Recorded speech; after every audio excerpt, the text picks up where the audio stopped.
Hey, I'm Tyler Soumala. I'm the founder of Tyler Tactics, where I help architects communicate their unique value. And I'm also a business development professional at Monograph. And this is a student's perspective. Hi there, and thanks for tuning in to A Student's Perspective, the weekly series that connects students with designers, manufacturers, educators, industry professionals, and design media celebrities to hear their stories on just how they've gotten to where they are now. Through our conversations, we connect the past, present, and future of design to show just how much we can learn from each other to grow towards our fullest potential without prescribed limitations. Think of A Student's Perspective as a weekly design lecture series from the student's point of view. A Student's Perspective is a division of the nonprofit University Hall of Innovation, whose goals are to connect students with the design industry through design challenges and mentorship, and a collaboration with the Marywood University Interior Architecture Program in Scranton, Pennsylvania. All interviews can be found in their video format at www.astudentsperspective.tv. For more information or sponsorship inquiries, please contact universityhallofinnovation@gmail.com.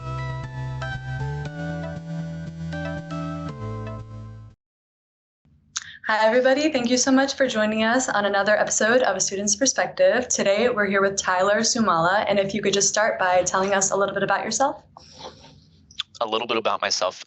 So I am a founder of Tyler Tactics, which is a newsletter that helps architects communicate their unique value. I'm helping them basically win more projects with better clients for better fees, ideally. And then I'm also a business development professional at Monograph, which is a software company for architects.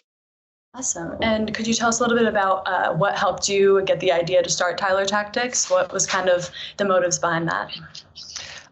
Mostly, I started posting on LinkedIn in January of 2022, so a little over a year ago, posting about the challenges that I had faced in the architecture industry, as well as what I was hearing from all of the owners and principals that I was speaking to at other architecture firms.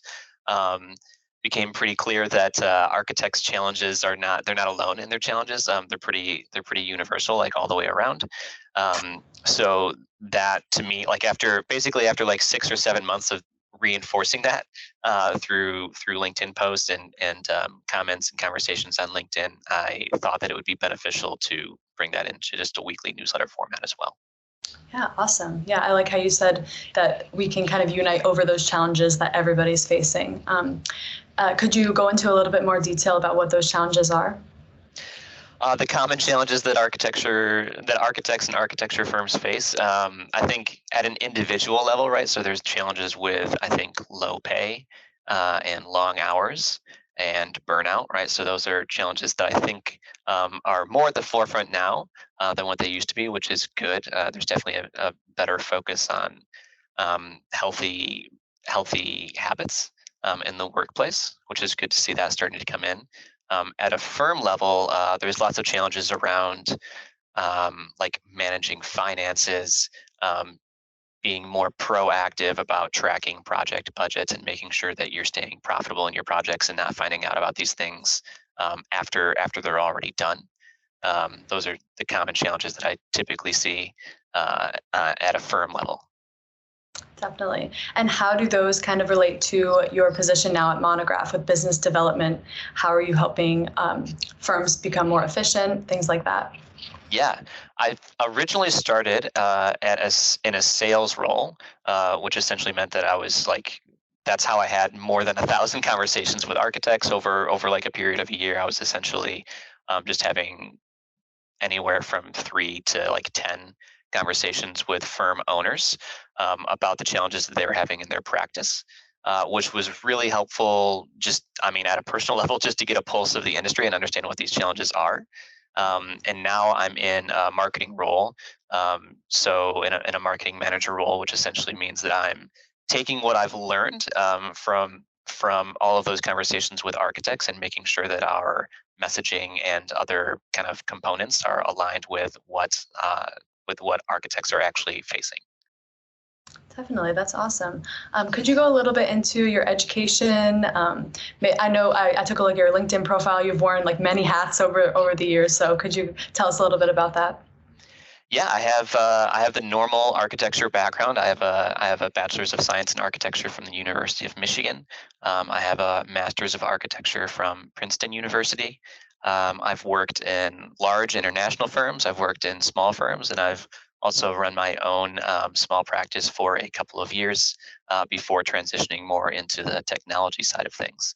Um, but yeah, outside of that, it was kind of the education itself was relatively normal, like all the way through. I'd say the jobs that I did in between were sometimes different. Like I've worked at a few different startups.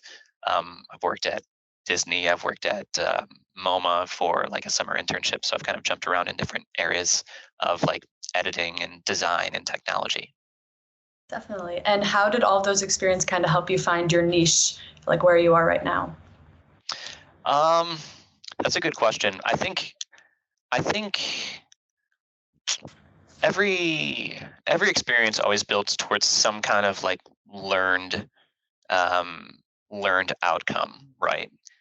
So you learn something along the way, no matter what you do. I think the important thing is like not being afraid of doing something that's a little different, Mhm. just because it doesn't seem common. So like a good example would be like I got offered an internship at Disney when I was still in school, and so it required me to take like time off. Like I took off a full semester so that I could go do an internship at Disney and work in their architecture department.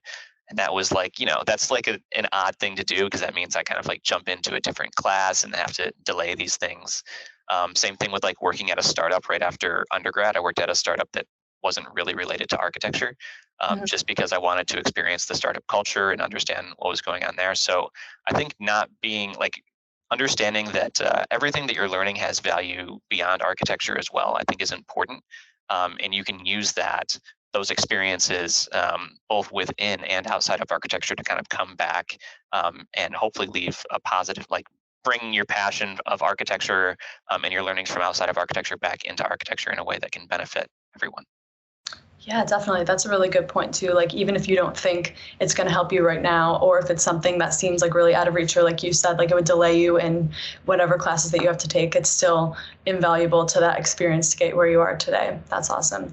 I'm interested to hear about your internship at Disney. What were some of your favorite parts?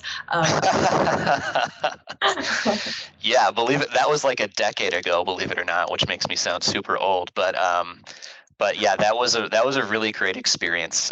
So there's a couple of things that stand out. One is that I think Disney does an incredible job, better than any company I've ever worked for before, in getting you extremely excited to work for them. Yeah. So there's this like onboarding process that happens before you even kind of begin your job, where you go to a series of like classes with other people that are beginning to work Mhm. at Disney. And they basically kind of train you on Disney standards. Mhm. But with that, obviously, comes like the history of Disney and the impact that it has on people. And so you generally walk away from that. I don't remember, it was like 1 or 2 days, but you walk away from those 1 or 2 days feeling extremely excited Yeah. to work at Disney, and also kind of like thankful for the opportunity to like be part of something bigger. So I think there's definitely something to be learned through that, and just like this kind of powerful onboarding experience and really getting you excited to work there. The other thing is just like at the time the workplace standards that they have in place about like everyone wears a name tag. You call everyone by their first name, no matter who it is. So there's a lot of power in that.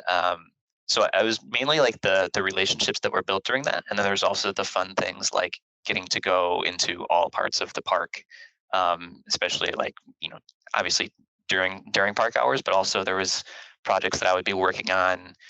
Um, I did a large project while I was there where I was updating a bunch of stairs, like 30 stairs property wide, which sounds really boring. But the exciting part about it was that I got to go into the parks after hours, and through the rides, and kind of see like the back end of almost all of the parks at some point or another, just to kind of get existing measurements and begin designing new things. So that was really enjoyable. So like getting to see the park from different perspectives was always really fun. Yeah, that's super exciting. Do you still have your name tag with where you're from? I do still have it. Yeah, yeah, Awesome. yeah. Yeah, it's so cool. Don't tell Disney that, though. We're not supposed to keep them. That's so funny. Well, shifting gears a little bit, I was wondering if you could speak a little bit about how we as students can be more efficient and productive in the projects we're working on. Because oftentimes, I've spoken about this with other people, but like when we have something that we need to get done, but we don't know how long that certain task is going to take of the project. And then it's hard to time manage and get things done when they're supposed to. So I was wondering if you could just talk about how we can be more productive as students. Yes, that's a great topic. I'm really passionate about that from a student perspective. And I think it's become even more important as I've met more people in the industry. Just as like a reference point, I personally, I did one all-nighter in undergrad early on, and it was a huge mistake, and I never did it again. After that. And I kind of decided in that moment, I was like, okay, I'm going to do everything I can to make sure that I manage my time better so that doesn't have to happen again. Right. And so I've only met now 3 other people that had that same approach in architecture school. And they're all firm leaders or firm owners of they have large leadership positions or partner positions in really great firms. So I think there's definitely like a strength in this idea of being productive and and managing your time well. The way that I used to do it, and actually the way that I still do it today, is that I kind of front load my work, because you're right, it's like impossible to know how long something's going to take, and there's that 10x rule that always kind of seems to be true, like it literally takes 10 times longer than what you were expecting it to do, right? So I think there's a goal of like front loading your time on a project. And what I would always do is I would actually set my personal deadline for work 1 to 2 days before when the actual like review was. I wanted to be actually like 100% done with plenty of time to spare. And that mindset helps you get into a position where you're not thinking about, okay, I've got 12 hours until the final review. Instead you're thinking I've got 2 days until I'm completely done with this project. And then it gives yourself time, right? You have like 24 hours to kind of prepare for the presentation rather than trying to finish up work and do pinup work. In terms of how to execute that, right? I think there's 2 things that are counterintuitive, but really important. The first one is that you do not spend all of your time in studio. Pick a time that you leave studio every night, whether that's 8 or 9 or 10 o'clock at night. And if you have to, like, make plans with your friends or with your family to actually do it, because if not, you're probably not going to step away, right? So you have to have a reason to step away. But it's really important that you do that, even when you feel like, oh my gosh, there's not enough time, I'm not going to finish what I need to finish. You need to step away, because you're just going to be less productive after a certain point. Everyone has a different threshold for when that is, but it's really tough to identify where it's at. So it's better to go back and get sleep. And the other thing that students don't want to hear, right, is just to get up, like go to bed earlier and get up earlier, get in the studio. So I used to do a massive amount of work. Like I would go in at like 8 o'clock in the morning, and basically the studio would be empty until like noon, right? Because everyone that was up until 4 o'clock in the morning is now beginning to trail in. So I get like quiet time to get a bunch of work done. Yeah, and it's highly productive when there's not other distractions. So I think in general it's kind of like this idea around don't feel tied down to your studio desk, right? Don't be afraid to step away. It's gonna, after you do it a few times, like you're going to see that benefit, right? You're gonna see like, oh my gosh, stepping away, I can come back. I have so many more ideas, and I also have like just so much more energy to actually put into the project. Yeah, definitely. And it's so interesting how you mentioned that connection between really successful people today and the people who didn't spend all their time doing all-nighters and just burning themselves out. And there's been a shift like more recently about that focus on wellness and like what can we do to be more productive in studio instead of just spending all of our time there. Yeah. So that's really good. Go have some fun. Go have some fun. It's okay. Yeah. Do you have anything else besides obviously like getting enough sleep, like any other like healthy habits we can start working on to be more productive? I mean, everyone's different, right? In terms of the things that they need to do. You can do meditations in the morning or different things like that. Like to explore that. I always found it really helpful to just people say to create a checklist. You can either do it like at the end of the day before you leave, like make your checklist for what you're going to do the following morning, Mhm. or just do it first thing in the morning. I love checking things off a list. I don't know if anyone else is the same way, but there's something just so rewarding about checking that box, and it makes you feel like you've accomplished something. And so at the end of the day, when you get to look down and see like some check boxes, and you might not do everything on the list. I don't think I pretty much never do, right? But just to know that you've made progress towards something, I think is kind of like a nice feedback loop. It brings you energy, right? Because you know that you didn't just like sit there and not get anything done. And it also like it helps you hold yourself accountable to make sure that if you find yourself in a position where you're kind of stuck, you can just like take a step back and maybe hit something else on that checklist just to make sure you're actually accomplishing something before you go back. Definitely. Yeah, when I was super overwhelmed last semester, one of my professors, not even to make a checklist, but he said to like break it up into the smallest possible like divisions so that it Mm. so you can have every little thing to check off. So you just get that kind of high that you're talking about, like Yeah. I'm like I'm doing okay. Yeah, that's a great idea. That's a great idea. I thought that was good advice. Yeah, definitely. So we talked a little bit about you finding your niche and now working in business development. So like how can we as students find our niche like after graduating, looking at interviews, internships, stuff? Yeah, I think the best way to do it is you just have to jump into it. It's kind of reinforcing the same idea, right? So don't I think so the worst thing that you can do is I think have preconceived notions about exactly what you want like your experiences to be, Mhm. because then you're already putting yourself in a box before anything actually happens. I think the best thing you can do is kind of like have an open mind, be open to different ideas. Like if you're unsure about what an experience will be like, try it. Worst case scenario, I mean, like you're all early on in your careers. It's not the end of the world if you go to a job for 3 months and then decide to go try another job. Like that's okay.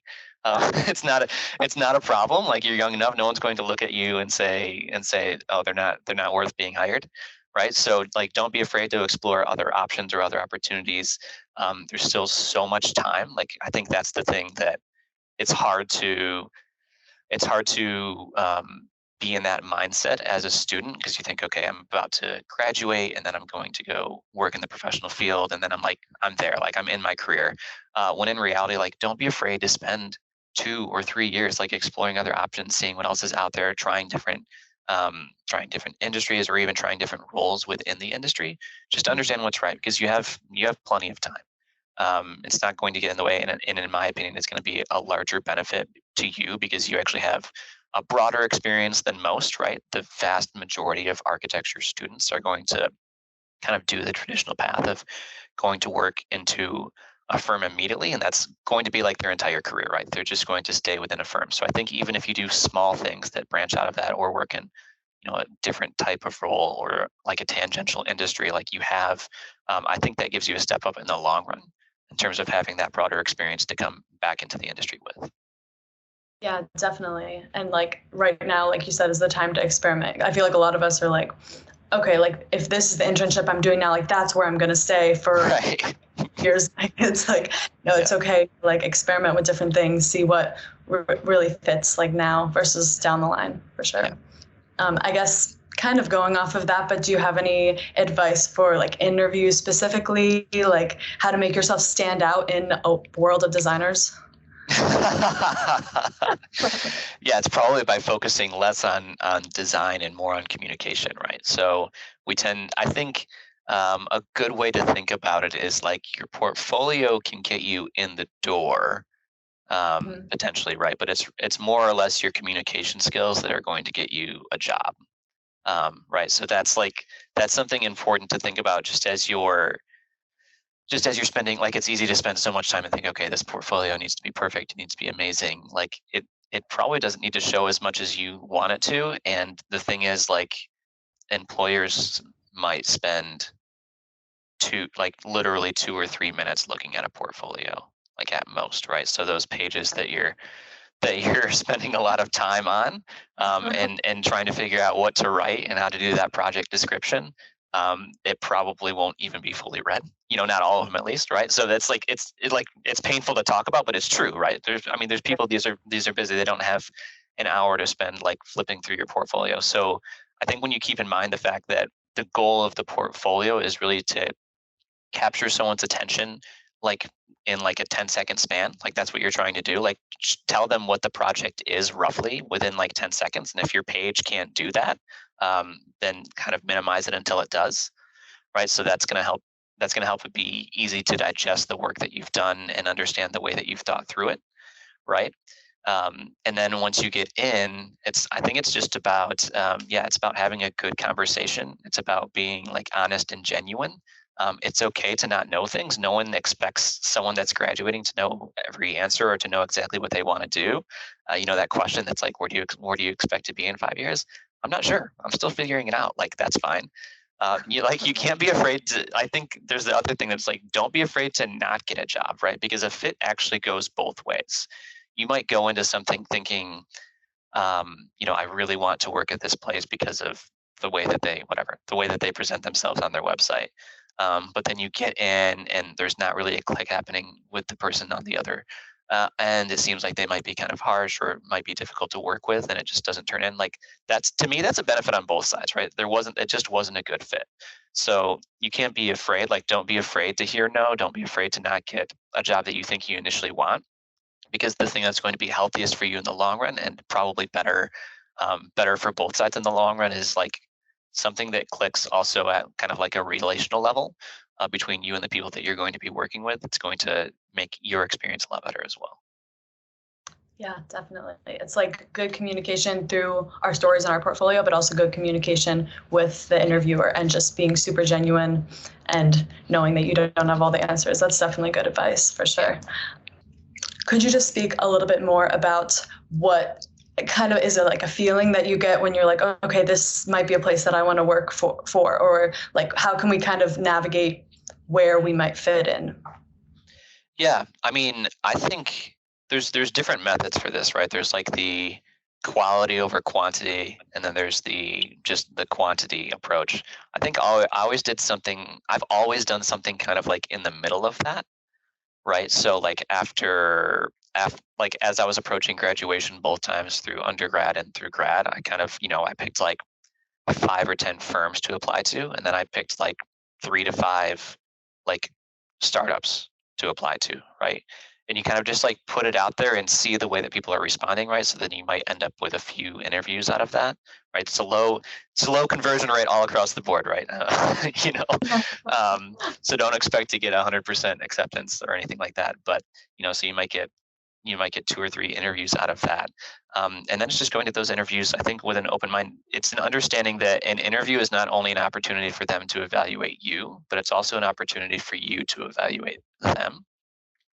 So I just have those list of like 3 or 4 questions that are important to you. Like, hey, how often do people work overtime? For example, like if it's important to you to be out the door around 5, like how often does that happen? Do you ever hang out with your team like outside of work?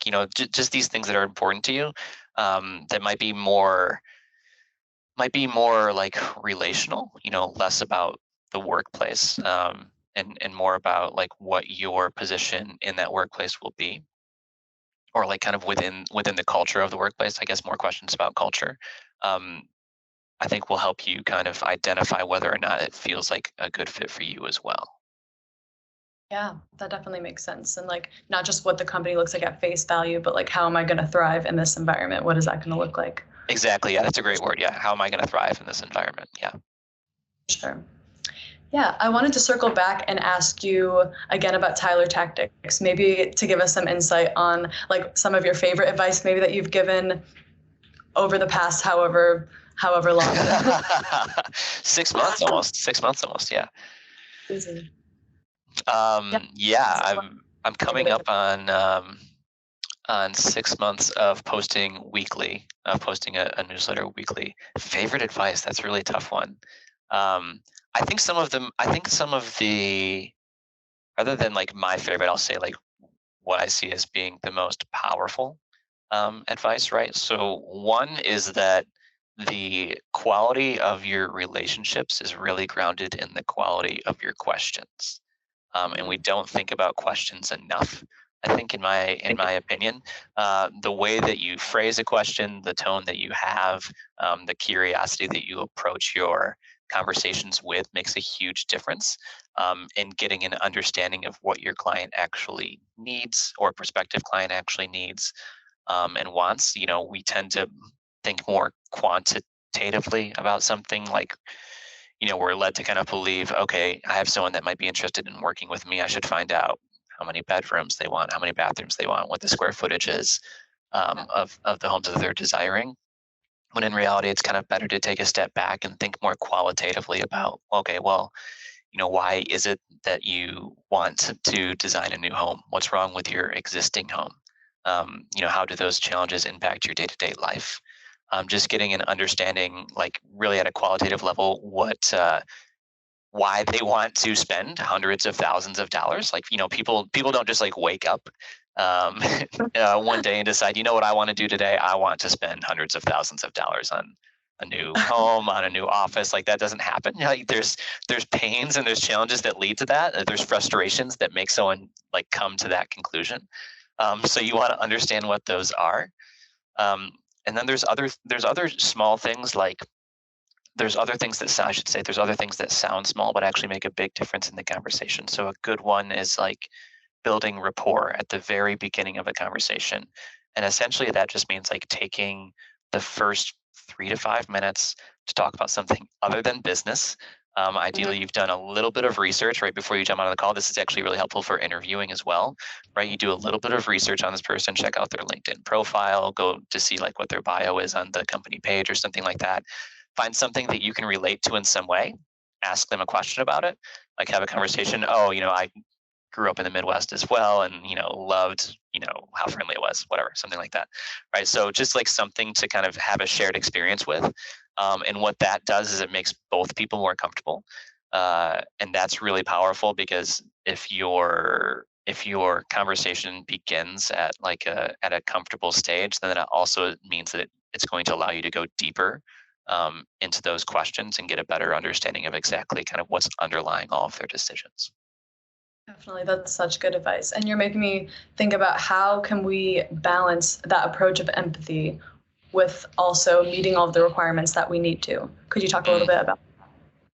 Yeah, I mean, I tend to believe that it should be like 90%, 90% qualitative and like 10% quantitative. And I don't even know if and the reason I say that is because the problem with asking like these quantitative questions up front is that it assumes that the like client has actually already kind of gone through a significant amount of like research and kind of understanding of like their own issues to come to this conclusion.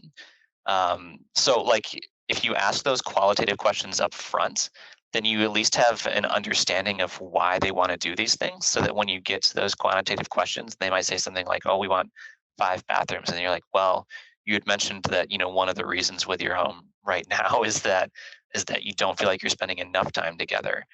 So if everyone has their own space, like, wouldn't it make more sense to maybe do one less bedroom and like make the living room larger, for example, for like a larger gathering space, right? So you can understand what's that happening, because they might just be thinking about it as a number and less about like the quality of the space and how it's going to be used. Yeah, definitely. And that's so interesting how the qualitative information does inform those requirements that you need to do. So now, kind of approaching the hopeful end of the pandemic, I was wondering if you could talk a little bit how you think like return to work is going to go in the fields of architecture, what that's going to look like a little bit. Yeah, that's an interesting the hopeful end of the pandemic. Yeah, I'll tell you one thing though. I'm extremely sympathetic to every student that's had to like experience the pandemic from a student perspective. So like you and all of your classmates, incredible what you've been through and that you continue to push through it. And I'm sorry that you've had to experience your education through that lens. That's really unfortunate, but hopefully you walk away stronger because of it. I think that it's one of those weird things where I think that the only way that this type of like potential for more hybrid work environments that kind of oscillate between working from home and working in the office. It feels like one of those things where the pandemic was one of the few things that could have pushed the industry in that direction. Kind of like it was just like a forced thing that everyone had to work around. It seems like the vast majority of the firms that I speak to today do have a hybrid option, right? They're pushing a little bit more to be back in the office, right? It's kind of, it was during the pandemic, everyone was working from home. And then it was like, okay, come back like 1 day a week or 2 days a week. Now it seems to be like maybe there's 1 day a week, 1 or 2 days a week where you can work from home, but those seem to be relatively flexible. And I think it's going to be hard to go back from that, right? I mean, everyone was able to get into a different flow because of it. I think everyone's kind of experienced the benefits of it, and I haven't personally heard any.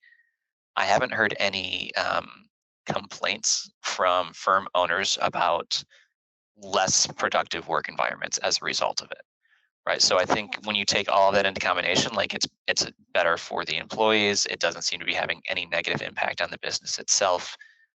It seems like hybrid is going to be where most of these firms fall in the long run. Definitely. Yeah. I mean, if people are getting their work done with a 4-day work week, or if they're working from home and they're actually being more productive, why not like continue in that kind of setup? And also it's making me think about too, all the buildings that are going to be empty because so many people are working from home as well. Like what kind of opportunities does that present us as aspiring architects or architects? You tell me. That's a perfect like student. I don't think about those things as much anymore, but that sounds like an amazing thesis. As a result of like worth diving into. I don't know. Are any of your studios doing that? You should. Yeah, we aren't right now as that I know of, but it would definitely be a cool project. yeah.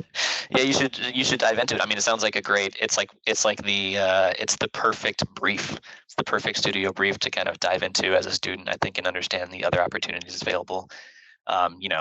If you ask the professional world, they're going to think about it more from like a capitalistic perspective and say like, what things can we do to generate revenue or profit from this? But I think the benefit of being a student is that you can think about it from a different perspective that's more holistic, right? And so I would lean more on students to solve that problem more than like developers. Yeah, it's making me think too about adaptive reuse and just kind of using the history of those buildings too to see what we can come up with based on that. Yeah, that's a great idea. Yeah, awesome. So one question that we use to like kind of wrap up each interview is to ask, if you could go back and talk to your student self, what is some advice that you would get? You have a lot of advice to give. What is one that you would give your student self when you were in still studying? Oh my gosh, that's so hard. What's one bit of advice I would give myself? We've already been a lot of things that you could say, but yeah. I would say it would probably be to have a more balanced approach to my education in terms of the way that I prioritize things, right? So as a student, was pretty heavily prioritized in studio.